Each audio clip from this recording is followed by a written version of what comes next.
नमस्कार। आज का सुविचार today's thought, cherish all your happy moments. अपनी खुशियों के प्रत्येक क्षण का आनंद लें। अर्थात इस धरती पर हमारे पास जो समय है बहुत अनमोल है। हम सभी को उसे संजोना चाहिए। कोई नहीं जानता कल हो ना हो, इसलिए हर पल जी भर के जियो। धन्यवाद। सुप्रभात। आज का हमारा शब्द है डॉटर। DAUGHTER। डॉटर का अर्थ है कन्या, पुत्री, बेटी या फिर आत्मजा। चलिए अब इससे बनने वाला एक वाक्य देखते हैं। My younger daughter studies in class 7th, यानी कि मेरी छोटी बेटी कक्षा 7 में पढ़ती है। धन्यवाद। प्यारे बच्चों, मैं अर्चना सरोहल आई हूँ आज की पहेली। लाल लाल आँखें, लंबे कान, रुई का फुहासा, बोलो क्या है उसका नाम? वह है खरगोश। सवेरे का नमस्कार। इतिहास कहता है आज ही 1967 में देश के पहले रॉकेट रोहिणी RH-75 का प्रक्षेपण हुआ। रोहिणी मौसम और वातावरण के अध्ययन के लिए भारतीय अंतरिक्ष अनुसंधान संगठन द्वारा विकसित रॉकेट की एक श्रृंखला है। सन 1996 में आज ही अमेरिकी अंतरिक्ष एजेंसी नासा ने मंगल ग्रह के लिए अंतरिक्ष यान मार्स पाथफाइंडर प्रक्षेपित किया। ये एक तरह की स्पेस कार थी। इस स्पेस कार का निर्माण मंगल ग्रह की सतह और वहां के वातावरण की जांच के लिए किया गया था। धन्यवाद। प्यारे बच्चों, प्रस्तुत है टुडेज स्पेशल। प्रतिवर्ष 4 दिसंबर को भारतीय नौसेना दिवस 1971 की लड़ाई में भारतीय नौसेना की पाकिस्तानी नौसेना पर जीत की याद में मनाया जाता है। मौजूदा समय में भारतीय नौसेना विश्व की 5वीं सबसे बड़ी नौसेना है, जिसमें सैनिकों की संख्या 79,000 है। इस दिन शहीद नौसैनिकों की याद में पुष्प चक्र अर्पित करने के बाद पनडुब्बी, जहाज, पोत का शानदार प्रदर्शन किया जाता है। मॉर्निंग बच्चों, मैं लेकर आई हूँ टुडेज क्विज। तो आज हमारा पहला प्रश्न है, महात्मा गांधी को महात्मा की उपाधि देने वाले व्यक्ति का नाम बताओ। बच्चों, इसका उत्तर है महात्मा गांधी को महात्मा की उपाधि रविन्द्रनाथ टैगोर ने दी थी। 12 अप्रैल सन 1919 को गुरुदेव रविन्द्रनाथ टैगोर ने गांधी जी को एक पत्र लिखा था, जिसमें उन्हें महात्मा का संबोधन दिया गया था। हमारा दूसरा प्रश्न है, महात्मा गांधी को राष्ट्रपिता की उपाधि कैसे प्राप्त हुई? तो बच्चों, इसका उत्तर है महात्मा गांधी को पहली बार सुभाष चंद्र बोस ने राष्ट्रपिता कहकर संबोधित किया था। 4 जून सन 1944 को सिंगापुर रेडियो से एक संदेश प्रसारित करते हुए राष्ट्रपिता महात्मा गांधी कहा था। हमारा तीसरा प्रश्न है, रविन्द्रनाथ टैगोर को गुरुदेव की उपाधि किसने दी?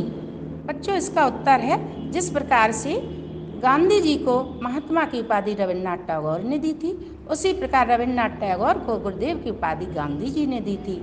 हमारा अंतिम और चौथा प्रश्न है, सरदार वल्लभ भाई पटेल को सरदार की उपाधि कैसे प्राप्त हुई?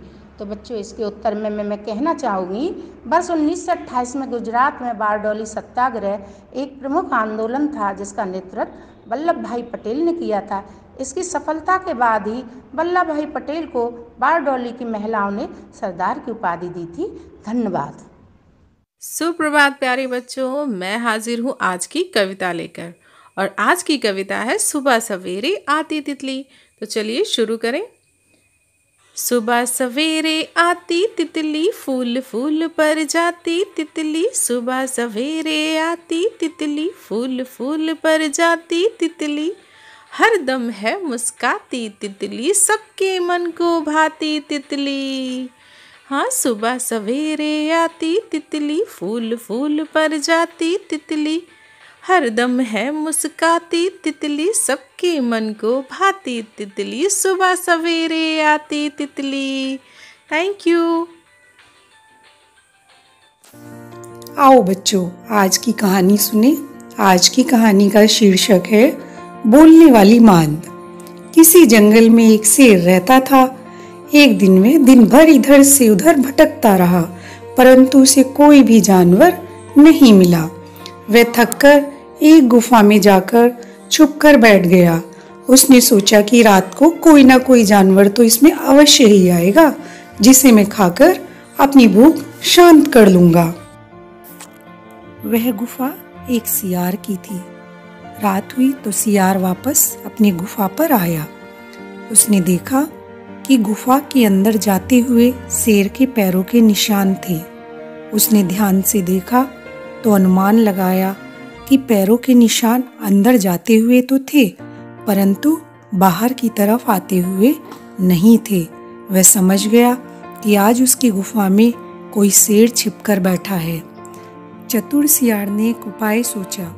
वह गुफा के भीतर नहीं गया, उसने द्वारे से ही आवाज लगाई, ओ मेरी गुफा, तुम चुप क्यों हो? आज बोलती क्यों नहीं हो? जब भी मैं बाहर से आता हूँ तुम मुझे बुलाती हो, आज तुम बोलती क्यों नहीं हो? गुफा में बैठे शेर ने सोचा, ऐसा संभव है कि गुफा प्रतिदिन सियार को आवाज देकर बुलाती हो, परंतु आज मेरे भय के कारण मौन है, इसलिए आज मैं ही आवाज देकर अंदर बुला लेता हूँ। ऐसा सोचकर शेर ने अंदर से आवाज लगाई और कहा, आ जाओ मित्र, अंदर आ जाओ। आवाज सुनकर सियार तुरंत समझ गया कि अंदर कोई शेर बैठा है। वह तुरंत वहां से भाग गया और इस तरह सियार ने अपनी चालाकी से अपनी जान बचा ली। धन्यवाद। सुप्रभात, मैं प्रेम वर्मा। आज मोटिवेट योरसेल्फ में बात करेंगे गोल्डन रूल ऑफ टीचिंग की, लर्न, टीच एंड डू। इस नियम के अनुसार आप आवश्यकता अनुसार किसी भी विषय वस्तु विधा कौशल को पहले खुद सीखते हैं, फिर उसे करके देखते हैं और फिर उसे अपने छात्रों को सिखा देते हैं। यह प्रक्रिया चलती रहती है और इस प्रकार आपके पास कुछ नया सीखकर उसे करने और सिखाने की ऊर्जा, जिज्ञासा और भूख बनी रहती है। ऐसा करते करते आप एक दिन खुद भी बहुत सारी नई चीजें सीख चुके होते हैं, क्योंकि जब आप कोई कौशल या विषय वस्तु सीखकर किसी दूसरे को सिखा देते हैं तो स्थायी हो जाती है। आज दुनिया हम सबकी सोच से कहीं अधिक तेजी से बदल रही है और उसकी आवश्यकताएं भी। ऐसे में हम एक शिक्षक के रूप में हमारी आगे आने वाली पीढ़ी को सही दिशा देने का एक मौका भी है और जिम्मेदारी भी, ताकि हमारे छात्र समाज की आवश्यकताओं, ज्ञान और कौशल के सापेक्ष खुद को असहज और कमतर महसूस न करें। करके सीखें और सिखाएं। Learn, teach and do. Thank you. आपका दिन शुभ हो। आप सभी को संजीव शर्मा का नमस्कार। आप देख रहे हैं प्रेरणा सूची से जुड़ा हुआ कार्यक्रम, जिसमें हम प्रतिदिन लर्निंग आउटकम के एक गतिविधि के बारे में बात करते हैं। आज हम कक्षा 4 हिंदी की एलो कोड H403 के बारे में बात करने वाले हैं। स्पष्ट है कि एलो कोड 403 शब्द भंडार से जुड़ा हुआ है, अर्थात सामान्य शब्दों में पर्यायवाची शब्दों के लिए जुड़ा हुआ है।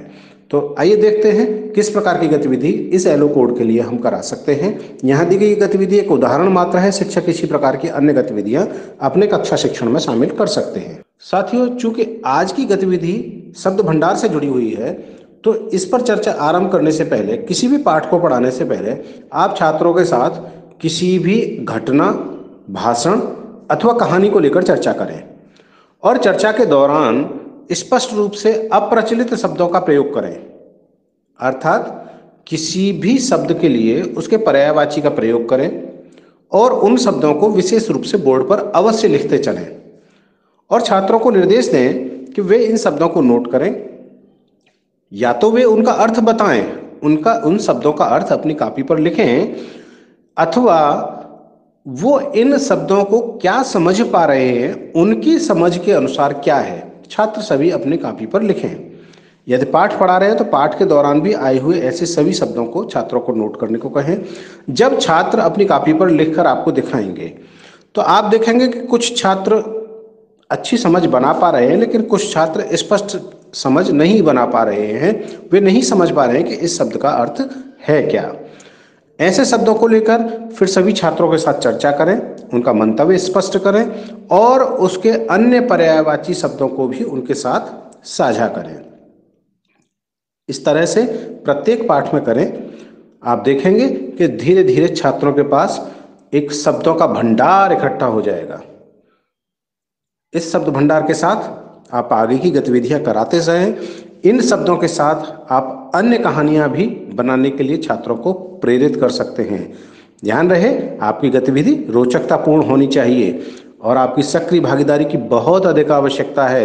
यदि आप सक्रिय होंगे तो आपके छात्र भी सक्रिय होंगे। तो कराते रहें, प्रेरणा गतिविधि हासिल करें। प्रेरणा लक्ष्यों को हम बनाएंगे प्रेरक प्रदेश, उत्तर प्रदेश। जय हिंद, जय शिक्षा।